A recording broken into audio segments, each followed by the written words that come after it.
Yo mga idol, kamusta? Sports Talk PH nga pala. Ang pahayag ni Cambosos, pag-usapan natin yan mga idol.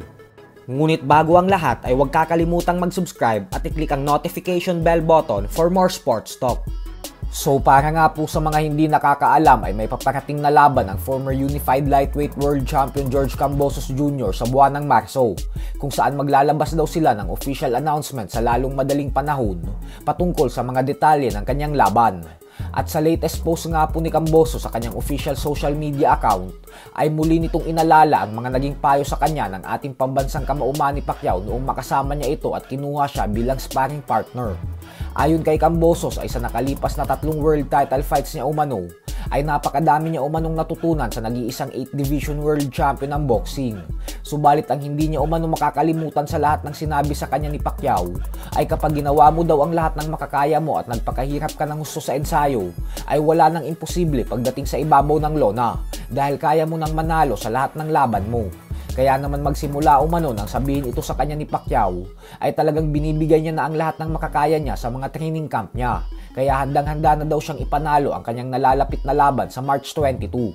Ganun pa man nga po ay nanggagaling ngayon si Cambosos sa isang masaklap na pagkatalo via knockout sa kamay ng former pound for pound king Vasily Lomachenko 8 buwan na ang nakakalipas. Kaya naman nanggigigil na talaga itong makabawi upang muling mabigyan ng pagkakataon na makabalik sa tuktok ng boxing at maging isang ganap na world champion ulit. Sa kabilang banda naman mga idol ay tila minaliit nga po ng current Unified Super Middleweight World Champion Canelo Alvarez ang 2 division undisputed world champion Terence Crawford. Ayon po kasi kay Canelo ay bagamat isang napakatalentadong boksingero umano ni Crawford, ay ang masaklap na katotohanan umano ay isang bigating boksingero pa lang naman daw talaga ang natatalo nito. At yun nga daw ay si Errol Spence Jr. Paliwanag ni Canelo na kung titingnan mo daw ang lahat ng naging laban ni Crawford ay wala na itong ibang natalo na dekalibring fighter na kagaya kay Spence.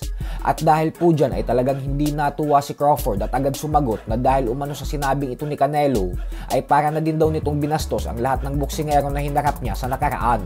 Tandaan daw natin na lahat ng fighters ay sinusugal ang kanilang mga buhay sa bawat pagtungtong ng mga ito sa ibabaw ng lona. Kaya dun palang umano ay dapat nang respetuhin ang lahat ng fighters. Bukod dyan ay pinagmalaki din ni Crawford na may kakayahan umano siyang pagmukain na isang mahinang nilalang ang mga matitibay na boksingero pag siya na ang nakakasagupa. At yun umano ang dahilan kung bakit iniisip ng mga tao na kagaya kay Canelo na wala pa siyang hinaharap na malalakas. Lahat daw ng nilabanan niya ay may mga bigating pangalan sa boxing. Sadyang nagmumuka lang daw itong mga mahina pag siya na ang kalaban dahil sobrang galing niya daw talaga at napakalaki ng kanyang agwat sa lahat ng aktibong fighters ngayon. Kaya naman kayo na lang po ang humusga dyan. So hanggang dito na lang po muna tayo mga idol.